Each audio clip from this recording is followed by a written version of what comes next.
नमस्कार, the civilians with Shekhar Pandey संस्थान में मैं शेखर पांडे आप सभी भाई बहनों का रोज की तरह भी स्वागत करता हूं। उम्मीद के साथ कि बहुत अच्छे होंगे, पढ़ाई लिखाई भी अच्छे तरीके से सबकी चल भी रही होगी। देखें, आज बेसिकली हम जो ज्यादा काम करने वाले हैं वो लौकिक और धर्मेतर साहित्य पे, लेकिन कल हम लोगों ने बात की, शुरुआत किया हुआ था जैन धार्मिक ग्रंथों को लेकर के। उसमें दो तीन चीजें रह गई थी, पहले उसको देख लेते हैं। उसके बाद संपूर्ण प्राचीन काल के इतिहास से संबंधित बहुत सारी पुस्तकों की रचना हुई है, बहुत सारी पुस्तकें हैं और लगातार कम से कम 2 प्रश्न परीक्षाओं में पूछे ही जाते हैं, इसमें तनिक भी दो राय नहीं है। तो आज हम लोग लौकिक या धर्मेतर साहित्य के अंतर्गत वो तमाम सारी पुस्तकें कौन सी हैं, उनके लेखक कौन कौन हैं, आज वो नोट करेंगे और आज के आज कोशिश आपको करनी है कि वो सारा कुछ याद भी हो सके, क्योंकि कल यह सिलसिला हमारा और आगे बढ़ेगा और भी बहुत सारी चीजें पुस्तकों के रूप में आपको देखने को मिलेंगी। सीधे सीधे तथ्यात्मक प्रकार के प्रश्न हैं यहां पे। इस पुस्तक का विषय कौन सा है, इस पुस्तक के लेखक कौन से, मिलान करने के लिए यह प्रश्न बनता है। सीधे सीधे आज इन सारी चीजों को लिख करके याद करने का हमें प्रयास करना है। फिलहाल कल जो हम लोग बात शुरू किए हुए थे जैन धार्मिक ग्रंथ को लेकर के, उसको फिनिश करते हैं पहले, उसके बाद लौकिक साहित्य पे हम लोग बात करना शुरू करेंगे।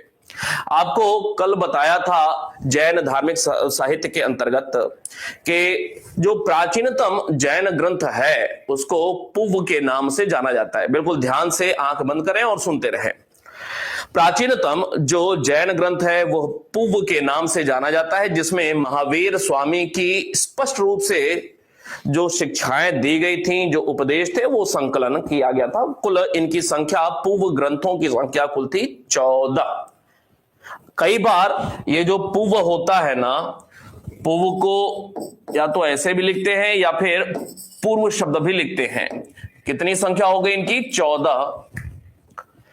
समय के साथ स्थूल भद्र के निर्देशन में इनमें कांट छांट किया गया और यही अब बन जाते हैं आगम के रूप में, और इनकी संख्या 14 से घटा करके कर दी गई 12। कुछ नई बातों का समावेश किया गया, कुछ पुरानी बातें हटाई गई। अर्थात जैन धर्म में महावीर स्वामी के हूबहू जो उपदेश 14 पुव में थे, उनमें अब परिवर्तन देखने को मिलता है। और यह जो आगम ग्रंथों की रचना हुई तो यह स्थूल भद्र के समय काल से शुरू होती है। पहला जो जैन सम्मेलन था वहां पर यह देखने को मिलता है पाटलिपुत्र में। आगम ग्रंथों के रचना की जो शुरुआत हुई, ध्यान से, आगम ग्रंथों की रचना की जो शुरुआत हुई वह पाटलिपुत्र में जो पहला जैन सम्मेलन हुआ था वहां पे। लेकिन अंतिम रूप से प्रथम सम्मेलन में इनकी शुरुआत हुई पाटलिपुत्र में। अंतिम रूप से यह संकलित कब हुए तो द्वितीय सम्मेलन जो था, जो कि वल्लभी में हुआ था। वल्लभी कहां पे है? तो वल्लभी है गुजरात में। कई बार यह प्रश्न पूछा हुआ है। आगम ग्रंथों की रचना की शुरुआत पहले जैन सम्मेलन में और अंतिम रूप से फाइनल टच दिया गया, जिसके बाद कोई संशोधन नहीं हुआ, वो गुजरात वल्लभी दूसरे जैन सम्मेलन के अंतर्गत। प्रश्न बनता है कि आरंभिक जो जैन साहित्य रहे वह किस भाषा में लिखे गए हैं। तो आपको यह बताया कि अर्धमागधी कह लें या फिर इसको कह लें प्राकृत कह लें, इसी में इनकी रचना हो रही है। यह रचना किसके द्वारा की जा रही है? तो आपको निश्चित रूप से याद होगा, श्वेतांबर संप्रदाय के जो आचार्य लोग थे, गुरु लोग थे, उनके द्वारा इसकी रचना की जाती है। इसी कड़ी में आपको आचारांग सूत्र के विषय में बातें बताई, आपको कल्प सूत्र के विषय में बातें बताई थी, आपको भद्रबाहु चरित के बारे में बात बताई, आपको नया धम्म कहा के विषय में बात बताई। ये सारी बातें हमने कल की हुई थी, उम्मीद करता हूं निश्चित रूप से याद होगा। तो यहां तक बातें हो चुकी थी और अब यहां से आगे बढ़ते हैं, ध्यान से समझने का प्रयास करेंगे। जैन साहित्यों की बात हो रही थी और जैन साहित्यों में कुछ और चीजें हम देखते हैं। एक बहुत ही महत्वपूर्ण किताब है जिसका नाम है परिशिष्ट पर्वन। परिशिष्ट पर्वन नाम सुना होगा, परिशिष्ट पर्वन। ये जो परिशिष्ट पर्वन किताब है, इसकी रचना किसने किया? तो इसकी रचना जिस व्यक्ति ने किया था, एक महान जैन विद्वान के रूप में यह प्रख्यात थे, जिनका नाम है हेमचंद्र सूरी। हेमचंद्र सूरी। ये हेमचंद्र सूरी साहब को लेकर के भी लगातार प्रश्न पूछा हुआ है। किस समय काल के यह विद्वान थे? तो यह 12वीं सदी के यह विद्वान थे। ये किस राजा के द्वारा संरक्षण प्राप्त विद्वान थे? तो इसमें संरक्षण जो राजा दे रहा है इनको, अर्थात किस राजवंश के किस राजा के यह दरबारी रहे? तो गुजरात में आपको याद होगा चालुक्य सोलंकी राजवंश। गुजरात में चालुक्य सोलंकी राजवंश का नाम सुना होगा। सोलंकी राजा, इसके जो राजा थे, यह तो हो गया वंश, इसके जो राजा थे वो राजा का नाम है जय सिंह सिद्धराज। जय सिंह सिद्धराज, इनके यह दरबारी थे, इनका संरक्षण प्राप्त था। जब इनकी मृत्यु हो गई तो इनके जो बेटे हुए अगले राजा कुमारपाल, कुमारपाल के भी यह दरबारी रहे। हेमचंद्र ने रचना किया परिशिष्ट पर्वन। जैन धर्म से संबंधित यह किताब है। किस समय काल की किताब है? 12वीं सदी की। 12वीं सदी के ही विद्वान थे हेमचंद्र। संरक्षण इनको किस राजा के द्वारा प्राप्त था? तो गुजरात में चालुक्य सोलंकी जो राजवंश था, जिसके राजा थे जय सिंह सिद्धराज। जय सिंह सिद्धराज के दरबार से इन्होंने काम करना शुरू किया। जब जय सिंह सिद्धराज की मृत्यु हो गई तो इनके बाद अगला राजा हुआ कुमारपाल। कुमारपाल के भी यह दरबारी रहे। अब जब कुमारपाल के दरबारी ये रहे तो इसी दौरान कुमारपाल को लेकर के हेमचंद्र सूरी ने एक और किताब लिखी जिसका नाम है कुमारपाल चरित। कौन सी? कुमारपाल चरित नाम से किताब लिखी, कुमारपाल राजा के लिए लिखी हुई थी। तो हेमचंद्र अपने आप में एक बहुत ही महत्वपूर्ण विद्वान के रूप में जाने जाते हैं। अगली एक किताब है कुबलय माला। कुबलय माला बहुत ही महत्वपूर्ण किताब है और कई बार इस किताब को लेकर के प्रश्न पूछा हुआ है। कुबलय माला की किताब जो यह लिखी गई है, ये लेखक इसके कौन रहे हैं? तो याद करना है आज के आज इसके लेखक उद्योतन सूरी। कौन? उद्योतन सूरी इसके लेखक रहे हैं। कई बार यह प्रश्न पूछा हुआ है। उद्योतन सूरी साहब जैन धर्म के ही एक विद्वान थे। इनके द्वारा एक किताब लिखी गई कुबलय माला, और अपने आप में कुबलय माला, जब हम पूर्व मध्यकाल में प्रवेश करेंगे तो कुबलय माला शब्द का कई बार वहां पे प्रयोग देखने को मिलेगा। इसके अलावा एक महत्वपूर्ण किताब है कथाकोश प्रकरण। कथाकोश प्रकरण एक महत्वपूर्ण किताब है जैन धर्म से संबंधित, और इसकी जो रचना हुई है, जिनके द्वारा रचना हुई है, वो है जिनेश्वर। जिनेश्वर के द्वारा इसकी रचना की गई थी। कथाकोश प्रकरण बहुत वर्ष पहले एक बार आईएएस की परीक्षा में प्रश्न पूछा हुआ था। और कुछ महत्वपूर्ण किताबें हैं जैसे उवासग दसाओ। उवासग दसाओ, कभी नाम सुना है इसका? उवासग दसाओ, नोट कर रहे हैं? उवासग दसाओ। उवासक दसाओ जो यह किताब है, जैन धर्म से संबंधित किताब है उवासक दसाओ। इसमें रचना कौन कर रहा है इसकी जानकारी नहीं है, लेकिन इसमें क्या लिखा हुआ है, महत्वपूर्ण मुद्दा वो है इस पुस्तक में। इसमें क्या लिखा हुआ है? तो महावीर स्वामी अपने कुछ जो फॉलोअर्स थे, उपासक जो थे, उनको कुछ निर्देश दे रहे हैं। महावीर स्वामी द्वारा उपासकों को दिया गया निर्देश है। उपासकों को दिया गया निर्देश है। बहुत वर्ष पहले की बात बता रहा हूं कि यह प्रश्न छोटी परीक्षा में कभी भी नहीं पूछा हुआ है। यह भी प्रश्न आईएएस की परीक्षा में प्रश्न पूछा हुआ था। इसके साथ साथ एक और महत्वपूर्ण बात रही इस किताब में, इसमें कुछ जो जैन भिक्षु हैं, जो कि पहले व्यापारी थे। कितने व्यापारी? 10 व्यापारी जो कि जैनी बन गए थे। 10 व्यापारी अपनी कुछ बात कह रहे हैं, यह भी प्रश्न पूछा हुआ है। 10 व्यापारी जो कि जैनी बन गए थे, 10 व्यापारी घोषणा करते हैं। क्या घोषणा करते हैं? कि हमने जैन सिद्धांतों को अपनाकर क्या प्राप्त कर लिया था? अपनाकर मोक्ष प्राप्त कर लिया था। मोक्ष प्राप्त कर लिया। कौन घोषणा कर रहे हैं? 10 व्यापारी इस बात की घोषणा कर रहे हैं। याद रहेगा, 10 व्यापारी। आगे बात करेंगे। अगली महत्वपूर्ण किताब है 2। एक है अंतगढ़ दसाओ एवं अणुतरो ववाई दसाओ। यह 2 किताबें हैं। दसाओ जैन धर्म की यह किताबें हैं। आप में से अधिकांश लोग शायद नाम भी नहीं सुने होंगे। अंतगढ़ दसाओ और अणुतरो ववाई दसाओ, ये जो 2 किताबें हैं, इन 2 किताबों में मुख्य विषय क्या है? इनमें प्रसिद्ध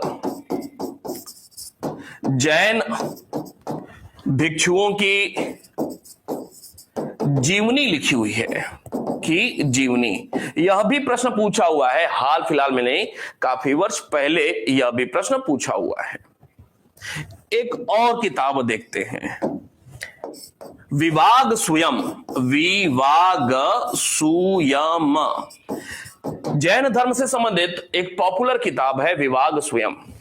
और यह जो किताब है, इसमें जैन सिद्धांतों की अगर बात किया जाए तो कर्म फल की प्राप्ति होती है।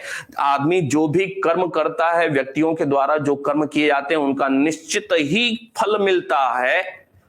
यह बात जैन सिद्धांतों में शामिल है।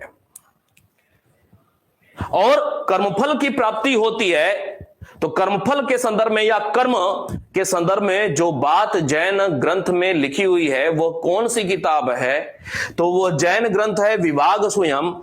इसमें जैनों के द्वारा कर्म और कर्मफल के विषय में जो बातें बताई गई हैं, महत्वपूर्ण पुस्तक है।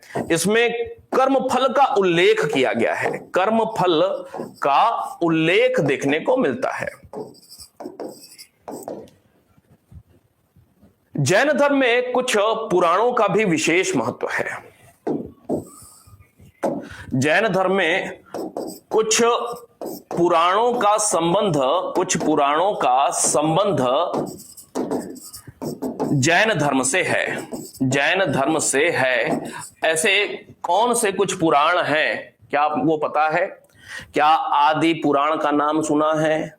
क्या कालिका पुराण का नाम सुना है?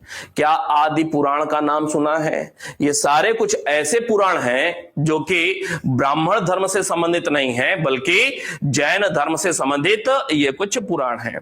नोट करेंगे जैन धर्म से संबंधित कुछ पुराणों के नाम। जैसे एक नाम आएगा आदि पुराण। एक नाम आएगा पद्म पुराण। ये ब्राह्मण धर्म से संबंधित नहीं पुराण है, बल्कि जैन धर्म से संबंधित पुराण है। एक लिखेंगे हरिवंश पुराण। और एक पुराण कालिका पुराण। ये 4 महत्वपूर्ण पुराण ग्रंथ हैं जिनका संबंध जैन धर्म से है।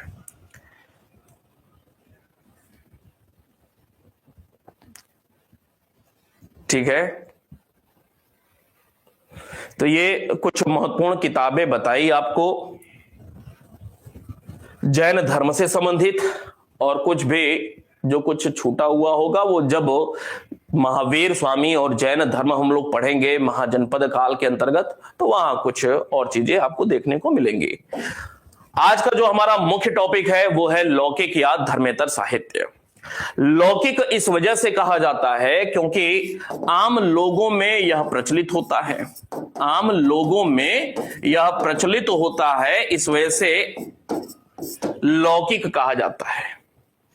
धर्मेतर भी इसे कहा जाता है क्योंकि आम लोगों में प्रचलित क्या होती हैं, यह किताबें जो होती हैं वो धर्म से हट करके, धर्म से इतर बातें होती हैं। अर्थात लौकिक साहित्य या धर्मेतर साहित्य में धर्म से हट करके बातें देखने को मिलती हैं, अर्थात विषय ही धर्म से हट करके होता है। और इन लौकिक साहित्यों में कौन कौन से प्रकार की किताबें देखने को मिलती हैं? कहीं कुछ कहानी लिखा हुआ हो, कहीं उपन्यास लिखा हुआ हो, कहीं नाटक लिखा हुआ हो आदि, कहीं निबंध लिखा हुआ हो, कहीं कुछ व्याकरण ग्रंथ लिखा हुआ हो। ये सारी की सारी इस प्रकार के विषयों पे आधारित जो किताबें हैं उनको लौकिक कहा जाता है या फिर धर्मेतर साहित्य के तौर पे जाना जाता है।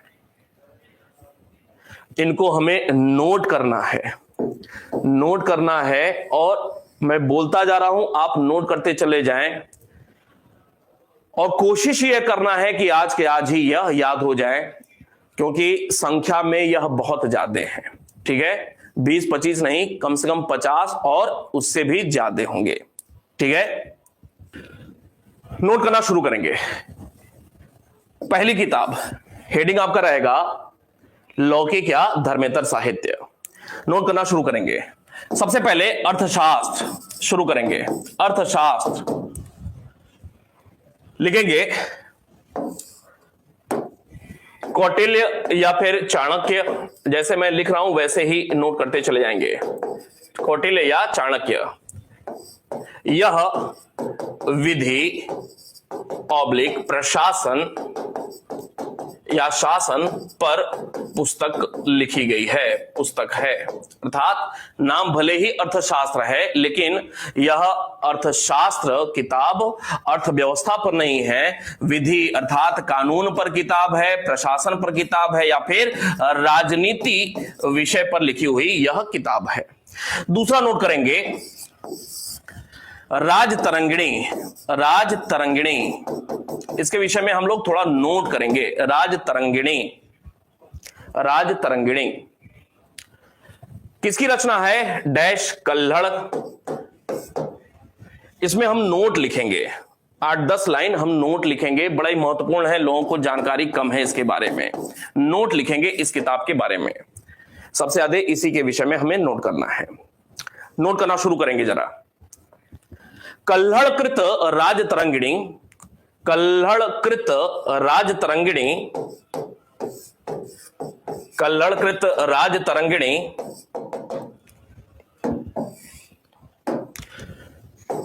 भारत की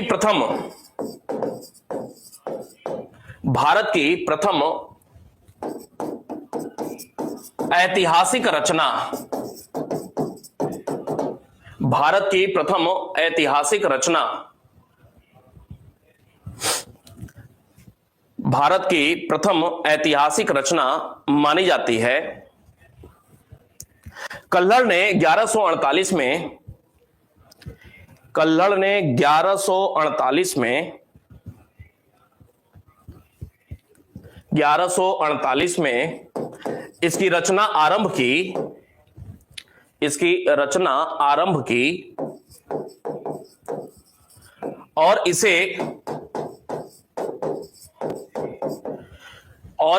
1150 में, मतलब क्या हो गया? ये हो गया 12वीं सदी, याद करना है, मतलब हो गया ये 12वीं सदी।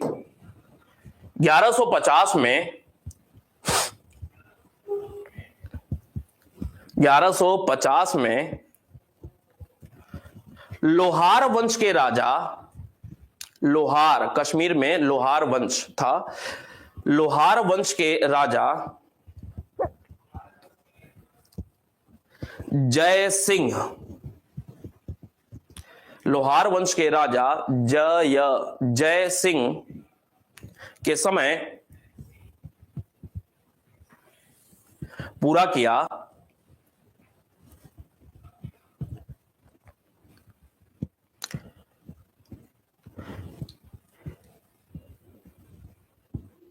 इस किताब से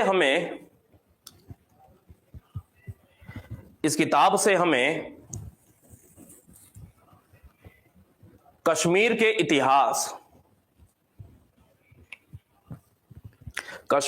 इतिहास की जानकारी मिलती है।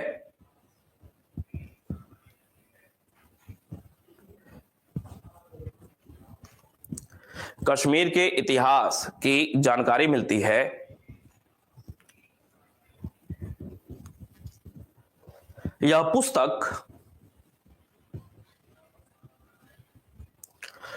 पुस्तक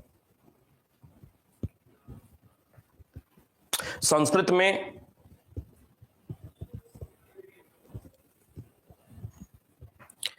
प्रारंभिक परीक्षा हो चाहे मुख्य परीक्षा हो, लगातार राजतरंगिणी को लेकर के प्रश्न पूछा जाता है। कई बार कुछ ऐसे प्रश्न भी पूछ ले जाते हैं जो लोगों को जानकारी में ना हो। आज पूरा प्रयास हम लोग कर रहे हैं कि राजतरंगिणी को बहुत अच्छे से हम लोग जान समझ लें। संस्कृत भाषा में महाभारत शैली में संस्कृत भाषा में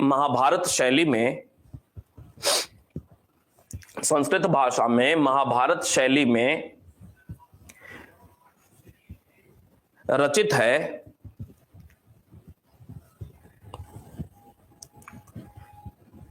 है जिसमें 8 अध्याय को यहां पे तरंग लिखा गया है। 8 अध्याय ब्रैकेट में तरंग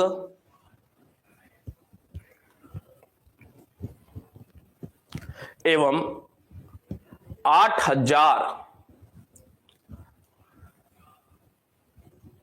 जी महाभारत शैली 8000 श्लोक है।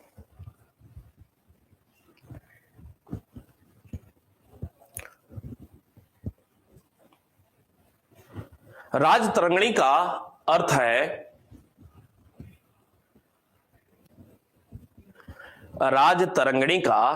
है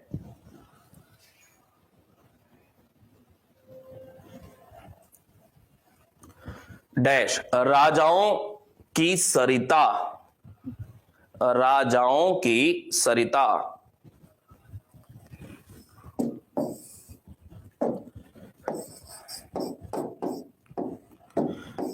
पैराग्राफ चेंज करके कालांतर में जोन राज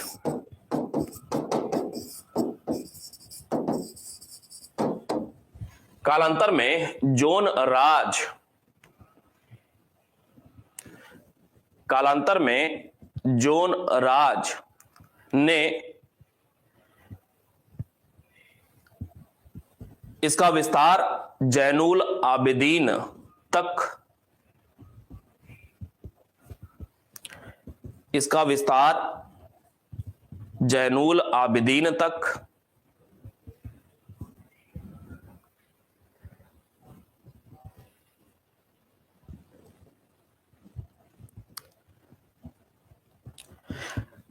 इसके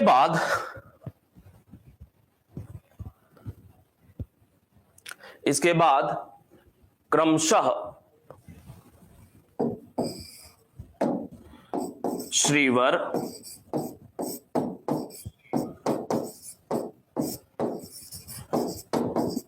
एरो, प्रज्ञाभट्ट,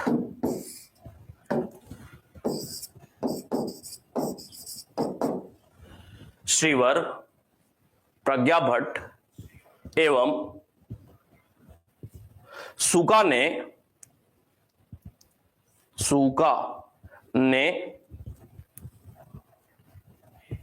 इसका और आगे विस्तार किया।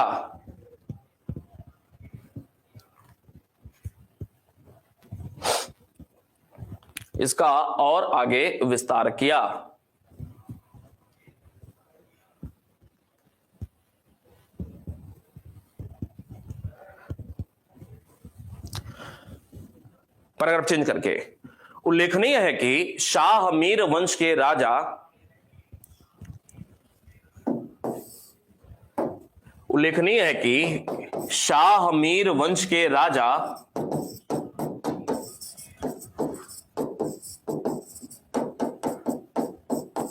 जैनुल आबिदीन ने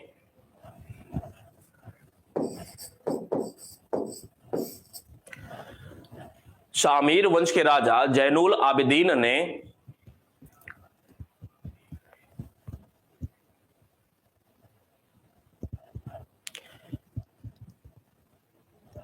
मुल्ला अहमद से इसका फारसी अनुवाद कराया था। मुल्ला अहमद से इसका फारसी अनुवाद कराया था। मुल्ला अहमद से फारसी अनुवाद कराया था।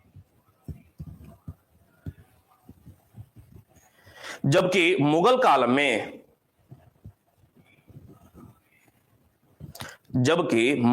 में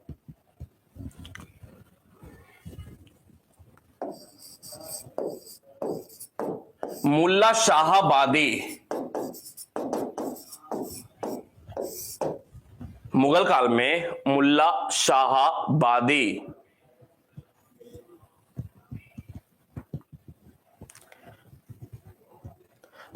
शाहबादी ने इसका फारसी अनुवाद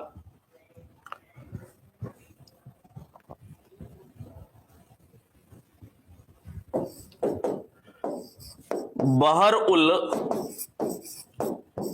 असमार के नाम से किया था।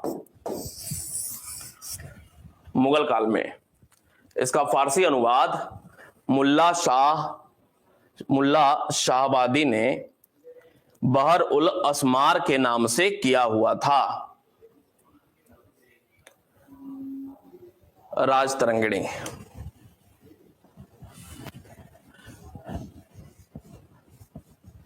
पैराग्राफ चेंज करके, राजतरंगिणी में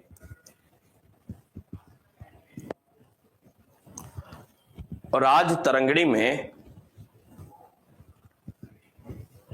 64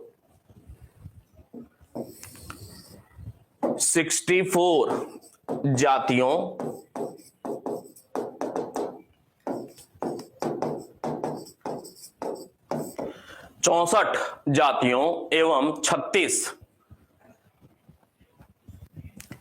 राजपूत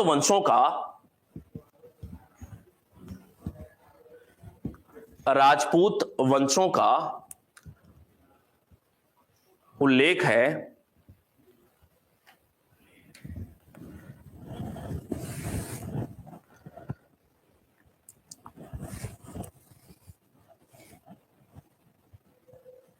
इसमें कश्मीर के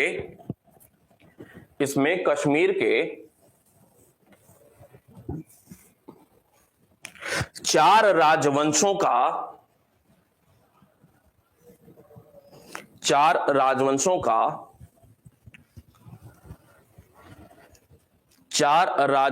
का विवरण मिलता है,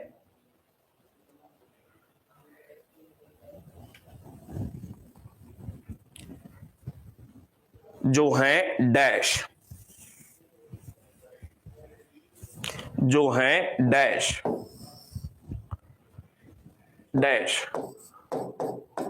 गोनंद वंश, एरो करकोट वंश, क्रम से है बिल्कुल, एरो उत्पल वंश, एरो लोहार वंश।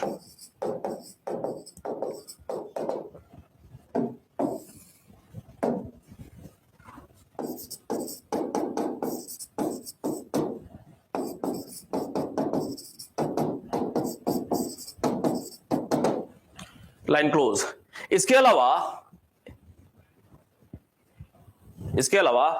इसमें कश्मीर की 3 रानियों का भी कश्मीर की 3 रानियों का भी उल्लेख है डैश।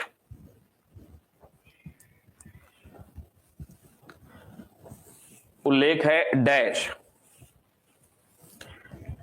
यशोमती। यशोमती ब्रैकेट में गोनंद वंश। गोनंद वंश bracket close comma Sugandha.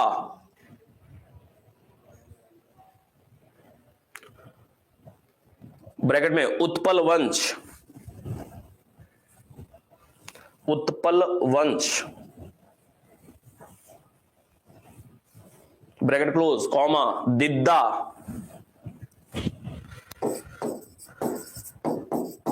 Yashaskar वंश। यशस्कर वंश।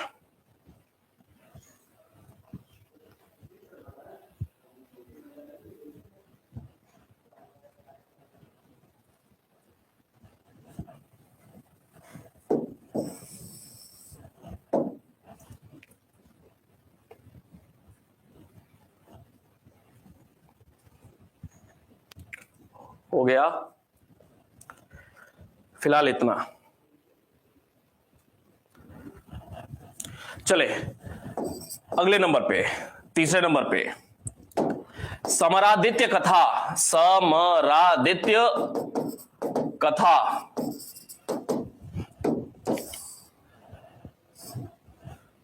समरादित्य कथा एवं कथाकोश।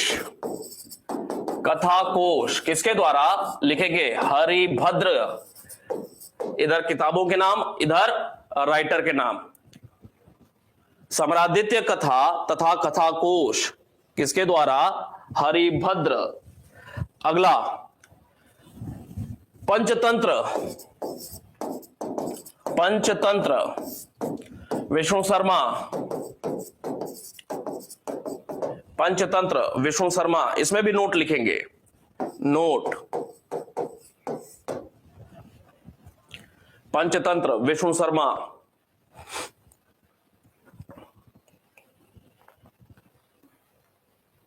लिखेंगे नोट।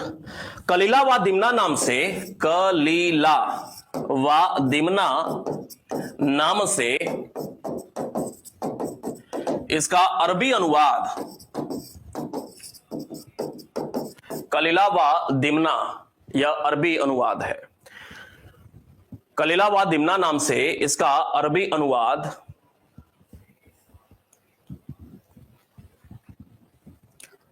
इब्न, अरबी अनुवाद इब्न अल मुकफ्फा। आप लोग सिर्फ ये नाम जानते रहे होंगे, आज तक कौन किया है नहीं पता। इब्न अल मुकफ्फा, अरबी अनुवाद इब्न अल मुकफ्फा ने किया था, जबकि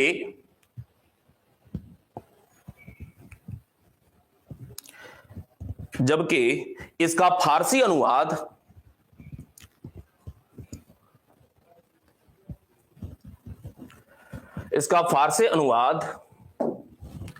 फारसी अनुवाद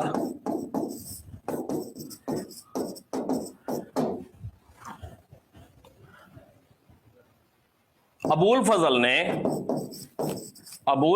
ने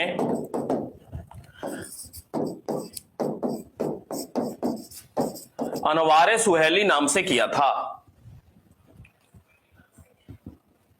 अनवारे सुहेली नाम से किया था।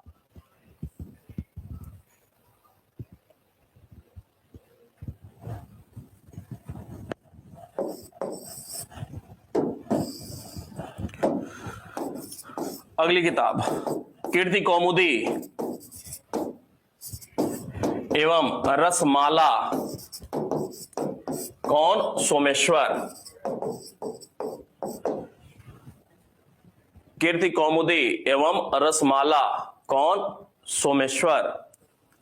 अगला वृहत कथा कोश, लिखते रहेंगे। अगली किताब वृहत कथा कोश,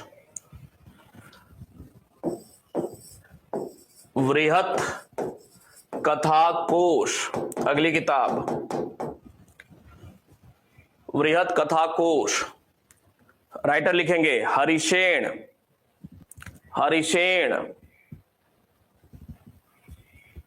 हरिशेन। वृहत कथा कोश, हरिशेन। अगली किताब सूर्य शतक, सूर्य शतक। लिखेंगे मयूर, लेखक का नाम मयूर। सूर्य शतक। अगली किताब हमीर मद मर्दन, हमीर, हमीर मद मर्दन जय सिंह, हमीर मद मर्दन जय सिंह। बहुत सारी किताबें हैं, जल्दी नोट करते रहें।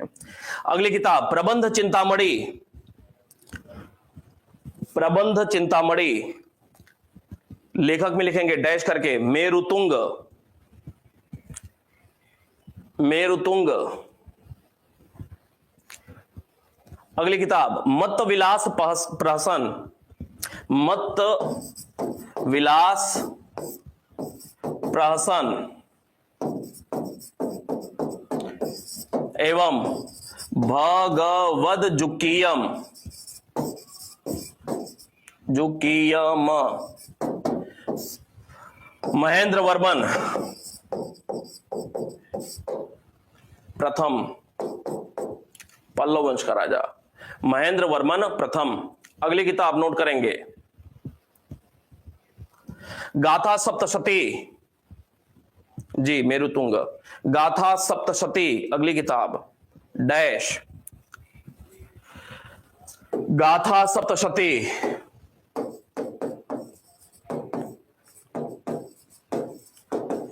राइटर में हाल, सातवाहन वंश का राजा हाल। अगली किताब वृहत कथा, वृहत कथा, वृहत कथा। गुणाध्य, गुणाध्य, गुणाध्य, गुणाध्य। अगली किताब लिखें हरिवंश, हरिवंश जिनसेन, हरिवंश जिनसेन। अगली किताब हरिविजय, हरिविजय याद करना पड़ेगा भाई, सर्वसेन।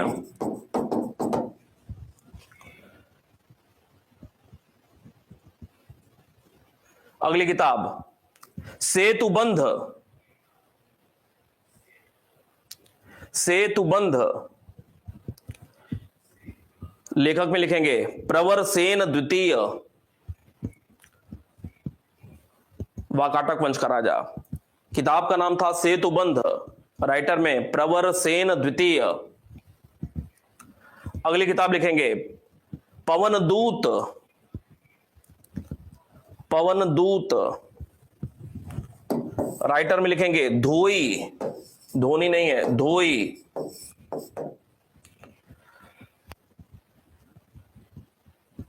अगली किताब ब्राह्मण सर्वस्व, ब्राह्मण सर्वस्व। राइटर का नाम हलायुद्ध, हलायुद्ध, ब्राह्मण सर्वस्व, हलायुद्ध। अगली किताब लिखेंगे वृहत कथा मंजरी, वृहत कथा मंजरी, कौमा, वृहत कथा मंजरी, कौमा। अवदान कल्पलता, अवदान कल्प लता, डैश करके लिखेंगे क्षेमेंद्र, क्षेमेंद्र, छतरी वाला छ। अगली किताब हितोपदेश, हितोपदेश,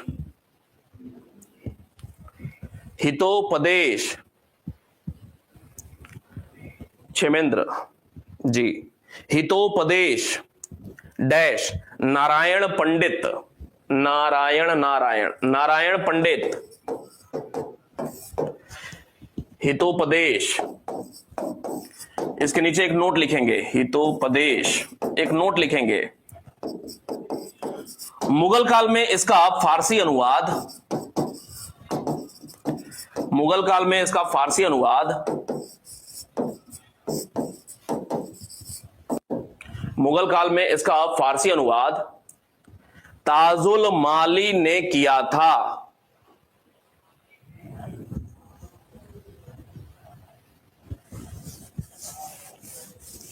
ताजुल माली ने किया था। अगली किताब अवंती सुंदरी कथा, अवंती सुंदरी कथा, कॉमा,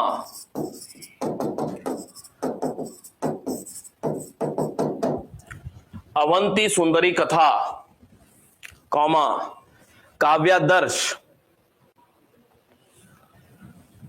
काव्यादर्श एवं 10 कुमार चरित्र, 10 कुमार चरित्र। राइटर में लिखेंगे दंडीन, दंडिन,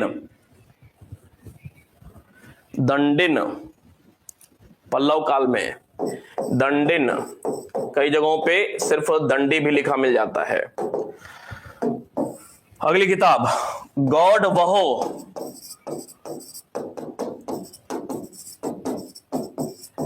वाकपति, गौड़ वहो वाकपति।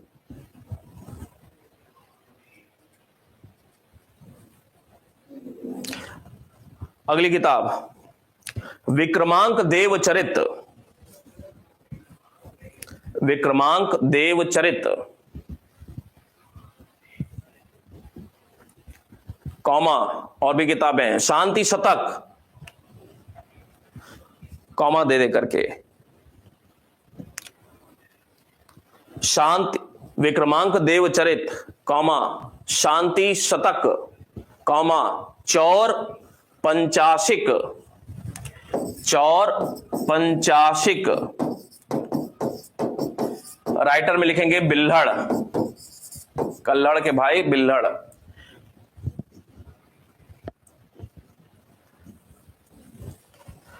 अगली किताब नव सहसांक चरित, नव सहसांक चरित, पद्मगुप्त, नव सहसांक चरित, पद्मगुप्त। अगली किताब दान सागर एवं अद्भुत सागर,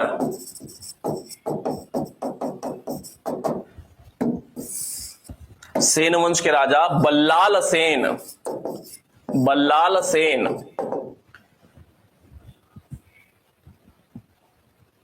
बल्लाल सेन। अगली किताब रामचरित, संध्याकर नंदी, रामचरित संध्याकर नंदी।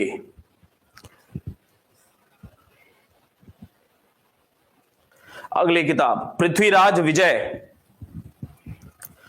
पृथ्वीराज विजय, जयानक, पृथ्वीराज विजय जयानक। अगली किताब पृथ्वीराज रासो, पृथ्वीराज रासो डैश चंद बरदाई, पृथ्वीराज रासो चंद बरदाई। इसमें एक नोट लिखेंगे, नोट, पृथ्वीराज रासो में एक नोट लिखेंगे, नोट डैश ब्रज भाषा में रचित, ब्रज भाषा में रचित।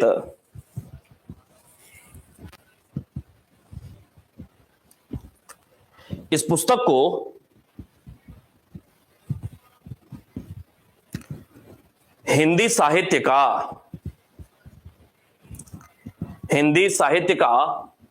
प्रथम महाकाव्य माना जाता है, हिंदी साहित्य का प्रथम महाकाव्य माना जाता है।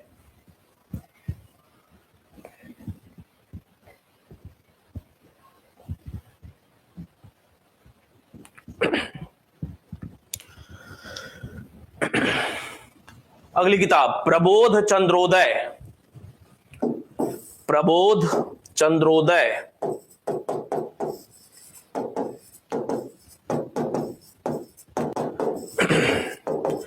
कृष्ण मित्र, प्रबोध चंद्रोदय।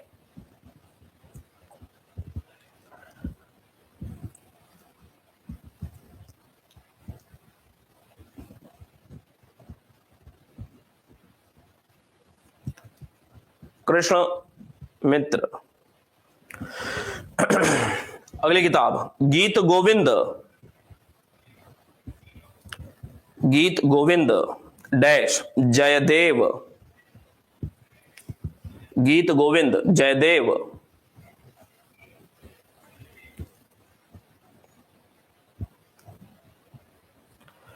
अगली किताब, 3-4 किताबें हैं कॉमा दे दे करके। सरस्वती कंठाभरण,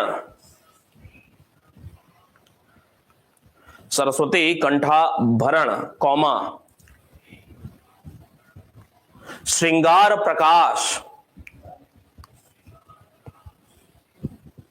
श्रृंगार प्रकाश कॉमा चंपू रामायण, चंपू रामायण कॉमा युक्ति कल्पतरु, युक्ति कल्पतरु ब्रैकेट में नावों के निर्माण का उल्लेख है, इसमें नावों के निर्माण की बात की गई, इसमें प्रश्न यह पूछा हुआ है। राइटर में लिखेंगे भोज परमार, युक्ति कल्पतरु भोज परमार।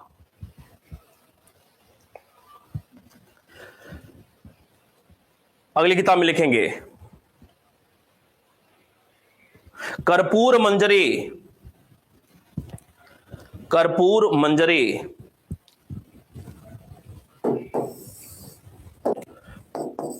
कर्पूर मंजरी कॉमा विद्धशाल भंजिका। अगर ये अपने हाथ से नहीं लिखेंगे ना, ये पक्की बात है कभी जीवन में याद नहीं हो पाएगा। अपने हाथ से लिखेंगे तभी ये याद हो पाएगा। आज तो मुझे भूल गया है, नहीं तो मुझे सब याद था एक समय और वर्षों तक याद था। इसको याद ही करना पड़ेगा। चले, कर्पूर मंजरी, विद्धशाल भंजिका, बाल रामायण, कई किताबें हैं, बाल रामायण,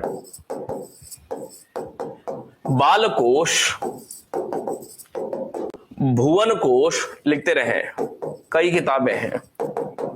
बाल रामायण, भुवन कोश, बालकोश कॉमा काव्य मीमांसा, काव्य मीमांसा कॉमा प्रचंड पांडव, प्रचंड पांडव डैश राजशेखर, राजशेखर। नोट करेंगे, जहां तक आगे नोट किया था उसके आगे बढ़ जाएंगे। किरातार्जुनियम, किरातार्जुनियम जल्दी लिख करेंगे। किरातार्जुनियम किसकी रचना है? भारवी, भारवी की रचना किरातार्जुनियम। दूसरा पौमचर्यु, पौमचर्यु, पौमचर्यु किसकी? स्वयंभू देव की, स्वयंभू देव की, देव की रचना है पौमचर्यु। अगली किताब यशस्ति, यशस्ति लक चंपू, यशस्ति लक चंपू और नीति वाक्यामृत किसकी रचना है? सोमदेव की रचना है, सोमदेव सूरी की रचना है नीति वाक्यामृत। अगली किताब शांति पुराण, शांति पुराण किसकी रचना है? तो शांति पुराण पुण्य की रचना है, पुण्य, शांति पुराण पुण्य की रचना है। इसके अलावा गदा युद्ध, गदा युद्ध किसकी रचना है? तो ये रन्न, पुण्य रन्न, रन्न की रचना है गदा युद्ध। विक्रमार्जुन विजय यह किसकी रचना है? तो यह पंपा की रचना है, किसकी? पंपा की। और पंप, पुण्य और रन्न, पंप, पुण्य और रन्न ये तीनों नोट कर लेंगे, नोट करके ये तीनों कन्नड़ साहित्य के, कन्नड़ साहित्य के त्रिरत्न कहे जाते हैं। पंप, पुण्य और रन्न ये तीनों कन्नड़ साहित्य के त्रिरत्न कहे जाते हैं।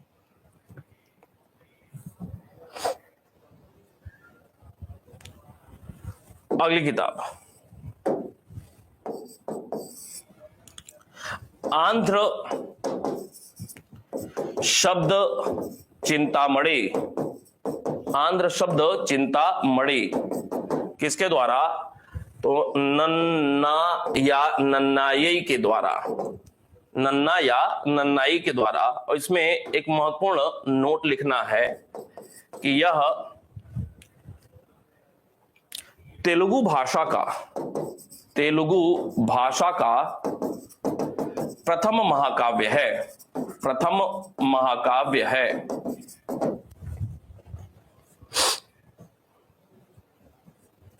इसी में एक और नोट, नन्नैया, नन्नैया यही नन्नैया या नन्नाई, नन्नैया तिकन्ना, तिकन्ना एवं एरर प्रग, ए र प्र ए र प्रगड़, प्रगड़, एर प्रगड़ ये तीनों तेलुगु भाषा के त्रिरत्न कहे जाते हैं। कन्नड़ के त्रिरत्न और तेलुगु के त्रिरत्न।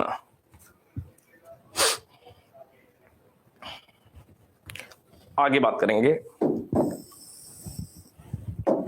अगली किताब चतुर्वर्ग चिंतामणि, चतुर्वर्ग चिंतामणि किसकी रचना है? तो भाई हेमाद्रि की रचना है चतुर्वर्ग चिंतामणि।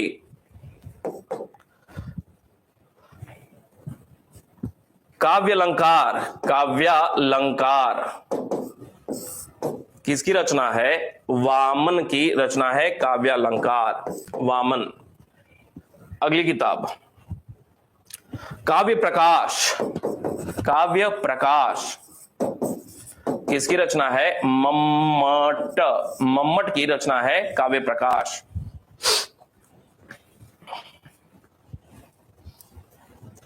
अगली किताब नीति शतक।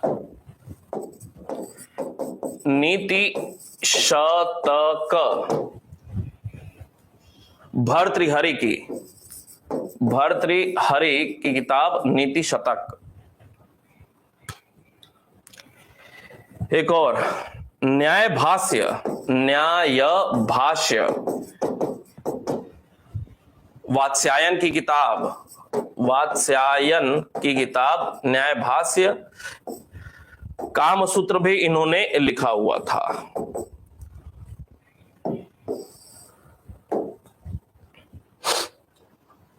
जानकी हरण, जानकी हरण कुमार दास, कुमार दास की किताब जानकी हरण।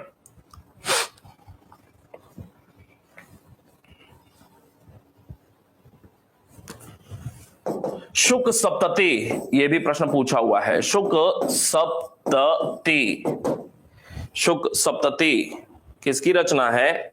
चिंतामणि की, चिंतामणि भट्ट।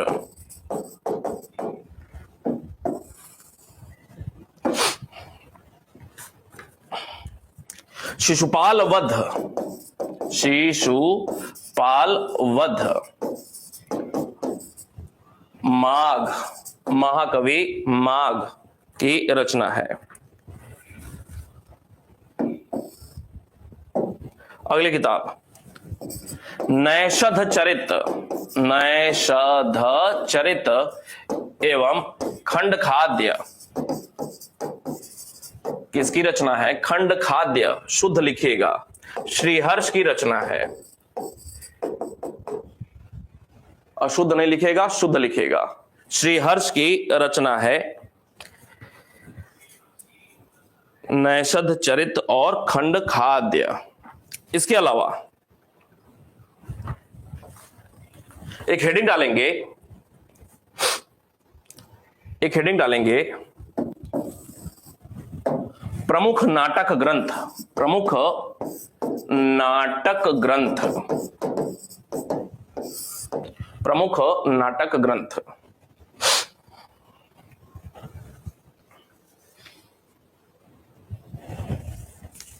प्रमुख नाटक ग्रंथ लिखेंगे, लिखेंगे, मैं बोल रहा हूं लिखेंगे। भरत मुनि का नाट्य शास्त्र, भरत मुनि का नाट्य शास्त्र, भरत मुनि का नाट्य शास्त्र, नाट्य शास्त्र प्राचीनतम, भरत मुनि का नाट्य शास्त्र प्राचीनतम नाटक ग्रंथ माना जाता है। नाट्य शास्त्र प्राचीनतम नाटक ग्रंथ माना जाता है।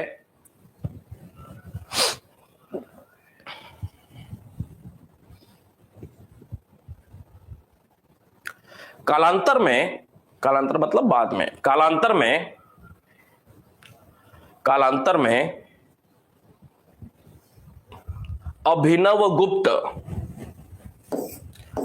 अभिनव गुप्त, अभिनव गुप्त ने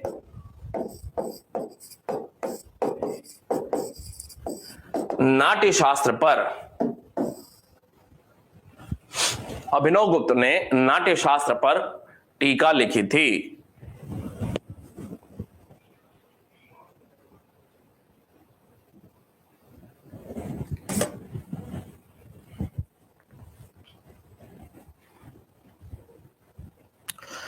उल्लेखनीय है कि प्राग ऐतिहासिक काल में,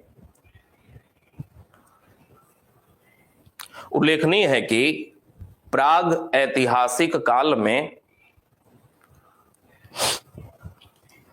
भीमबेटका से, भीमबेटका मध्य प्रदेश, भीमबेटका से, अभी जब इस टॉपिक के बाद पाषाण काल पढ़ना शुरू करेंगे ना, तो उसमें भीमबेटका कई बार नाम आएगा। भीमबेटका की गुफाओं से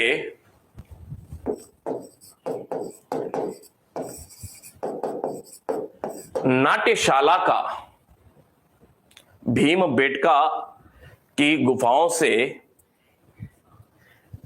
नाट्यशाला का यह पुरातात्विक साक्ष्य है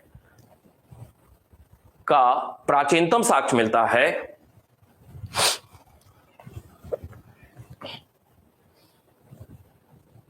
प्राचीनतम साक्ष्य मिलता है, जबकि सैंधव काल में, जबकि सैंधव काल में मोहनजोदड़ो से, सैंधव काल में मोहनजोदड़ो से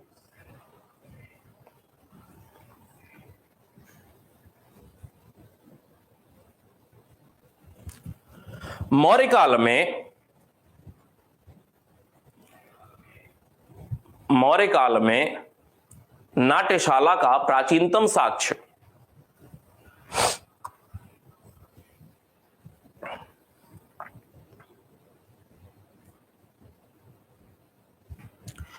नाट्यशाला का प्राचीनतम साक्ष्य रामगढ़ की, झारखंड में जगह है रामगढ़, रामगढ़ की सीतामढ़ी एवं जोगीमारा, रामगढ़ की सीतामढ़ी एवं जोगीमारा गुफाओं से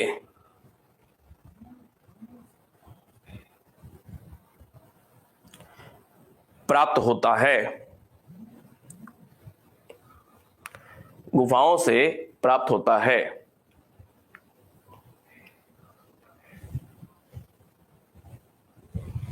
पैराग्राफ चेंज करके, मौर्योत्तर काल में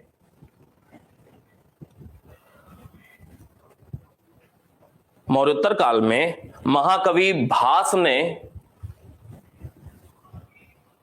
मौर्योत्तर काल में महाकवि भास ने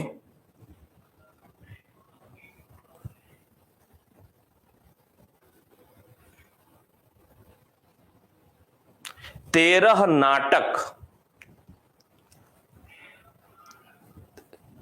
लिखे,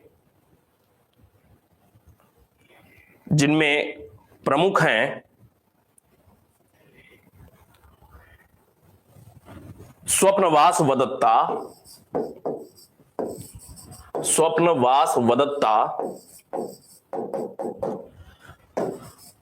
कौमा प्रतिज्ञाम योगम धरायण, स्वप्नवास वदत्ता प्रतिज्ञाम योगम धरायण।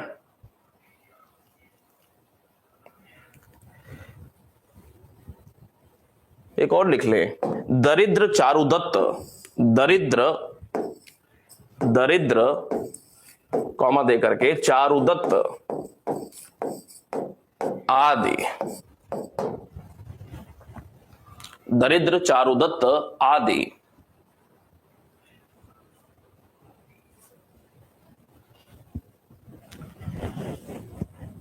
इसी में लाइन क्लोज। भारत के सर्वश्रेष्ठ नाटककार, भारत के सर्वश्रेष्ठ नाटककार गुप्त काल के कालिदास रहे हैं, गुप्त काल के कालिदास रहे हैं।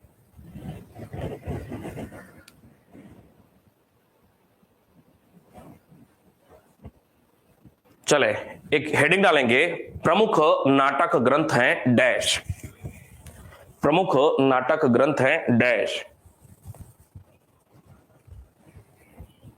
प्रमुख नाटक ग्रंथ हैं डैश।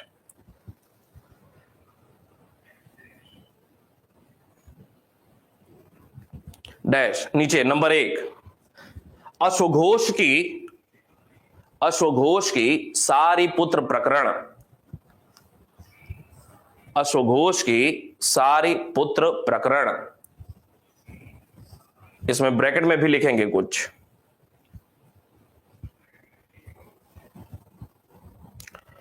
ब्रैकेट में लिखेंगे यह संस्कृत में रचित प्रथम नाटक है, यह संस्कृत में रचित प्रथम नाटक है।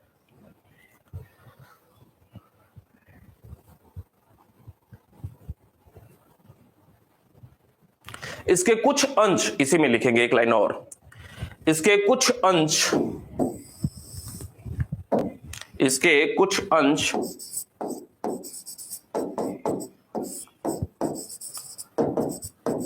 मध्य एशिया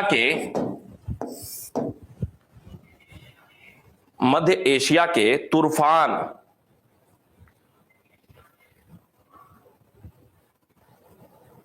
मध्य एशिया के तूर्फान, अंडरलाइन करेंगे, तूर्फान स्थल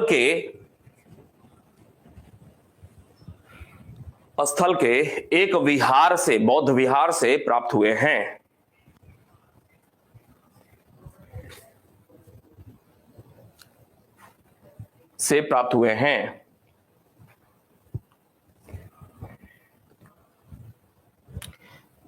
ब्रैकेट क्लोज, लाइन क्लोज।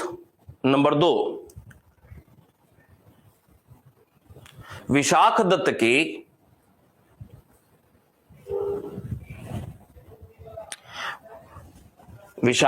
की मुद्रा राक्षस,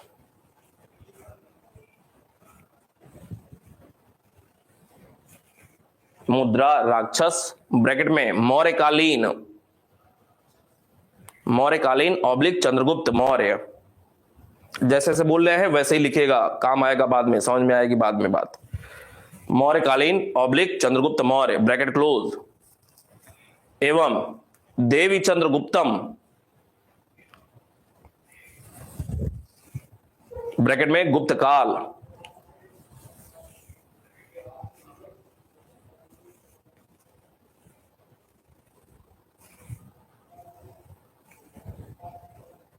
नंबर 3 नीचे,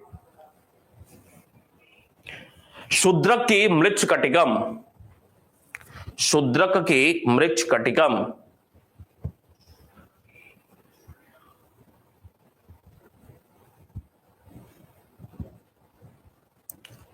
ब्रैकेट में इसका मतलब लिखें, माटी की खिलौना गाड़ी। मृच्छकटिकम का अर्थ क्या है? माटी की खिलौना गाड़ी। छोड़िएगा नहीं, कुछ भी लिखते रहिएगा, माटी की खिलौना गाड़ी। अगला नंबर 4, हर्षवर्धन की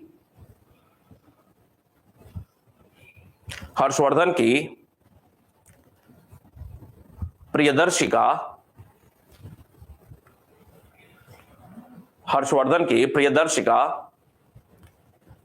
रत्नावली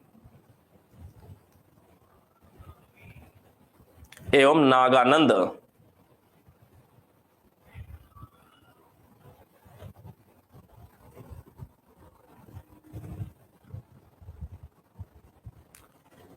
नोट लिखेंगे नीचे। नागानंद नाटक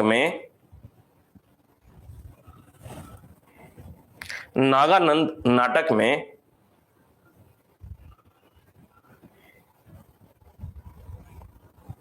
जिमूत वाहन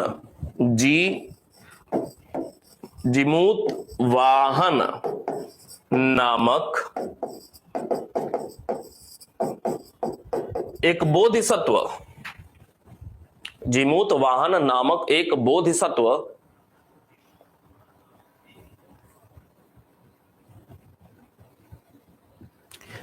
के आत्महत्या की कथा है।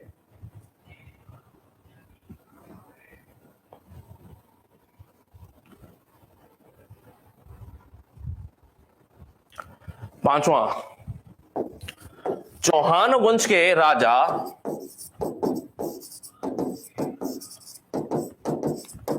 विग्रहराज, चतुर्थ की पुस्तक हरिकेली, हरिकेली।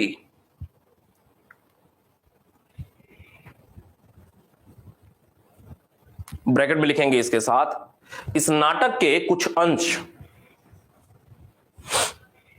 इस नाटक के कुछ अंश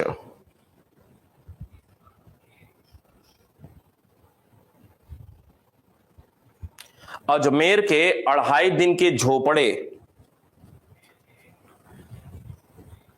अजमेर के 2.5 दिन के झोपड़े मस्जिद पर मिलता है।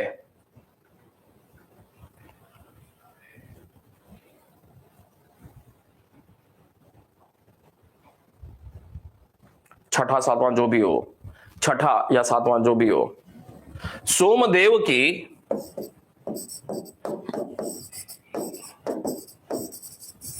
ललित विग्रह राज, सोमदेव की ललित विग्रह राज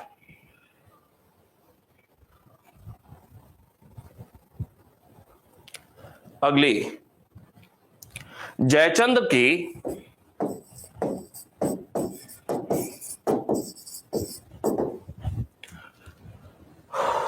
रंभा मंजरी, जयचंद्र की रंभा मंजरी। जयचंद का नाम सुना ही होगा, पृथ्वीराज चौहान के। एक और लिखें, यशोवर्मन, यशोवर्मन का रामाभ्युदय, राम अभ्युदय, रामाभ्युदय। ईटीसी कर ले, बहुत हो गया। अच्छा, एक दो और लिख ले, एक दो और लिखे, यशोवर्मन का राम अभ्युदय। इसके अलावा लिखें भवभूति की, भवभूति, अगला भवभूति की मालती माधव, भवभूति की मालती माधव, कौमा महावीर चरित, महावीर चरित, महावीर चरित एवं उत्तर रामचरित,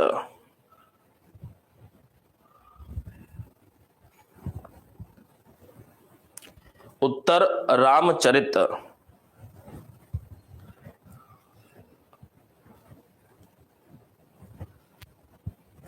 अगला, क्षेमेंद्र की, क्षेमेंद्र की चंड कौशिक, क्षेमेंद्र की चंड कौशिक एवं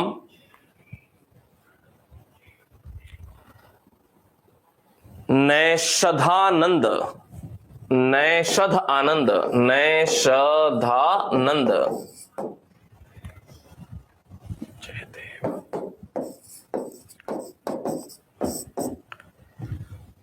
एक और, जयदेव की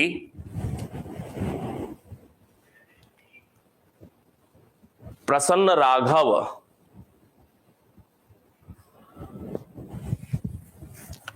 प्रसन्न राघव।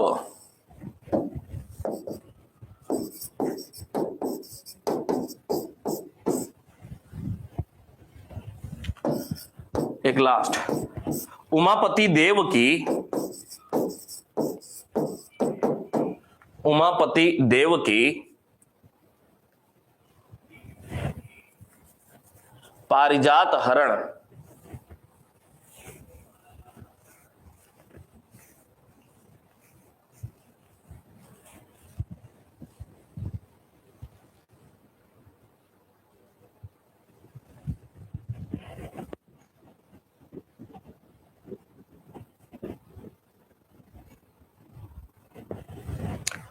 अब कल जो हमने लिखा हुआ था राजशेखर की बाल रामायण विद्याशाल भंजिका कर्पूर मंजरी, उस पेज पे पहुंची जरा। कल जो हमने नोट किया था कर्पूर मंजरी, विद्याशाल भंजिका, बाल रामायण, वहां पहुंचिए राजशेखर के पास। जी, राजशेखर के पास पहुंचिए जरा।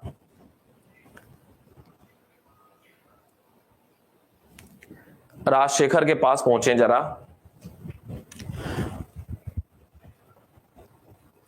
जो लिखा था विद्याशाल भंजिका कर्पूर मंजरी बाल रामायण, ब्रैकेट में लिखे सभी नाटक हैं, सभी नाटक हैं, सभी नाटक हैं जिसमें कर्पूर मंजरी, नोट करिएगा एक लाइन, जिसमें कर्पूर मंजरी, सभी नाटक हैं जिनमें कर्पूर मंजरी प्राकृत भाषा में है, कर्पूर मंजरी प्राकृत भाषा में है।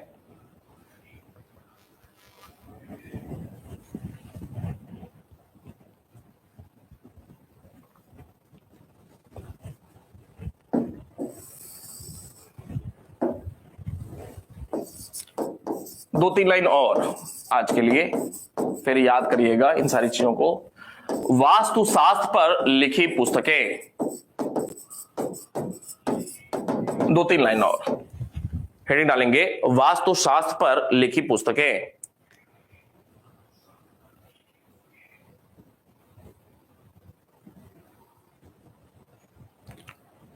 पहला, भोज परमार की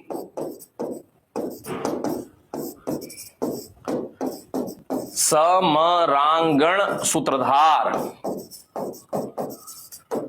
भोज परमार की समरांगण सूत्रधार किस विषय पर है? तो यह वास्तुशास्त्र पर लिखी हुई किताब है।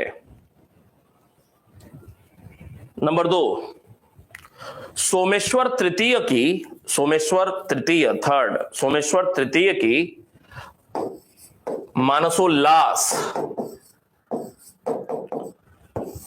वास्तुशास्त्र या शिल्प कह ले, वास्तुशास्त्र एवं शिल्प पर लिखी किताबें, शिल्प शास्त्र पर।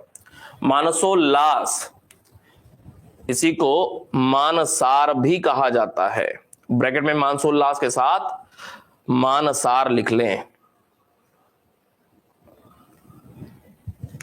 नंबर 3, भट्ट भुवन देव या भुवन देव भट्ट, भुवन देव भट्ट या भट्ट भुवन देव की अपराजित परीक्षा, अपराजित परीक्षा, अपराजित परीक्षा।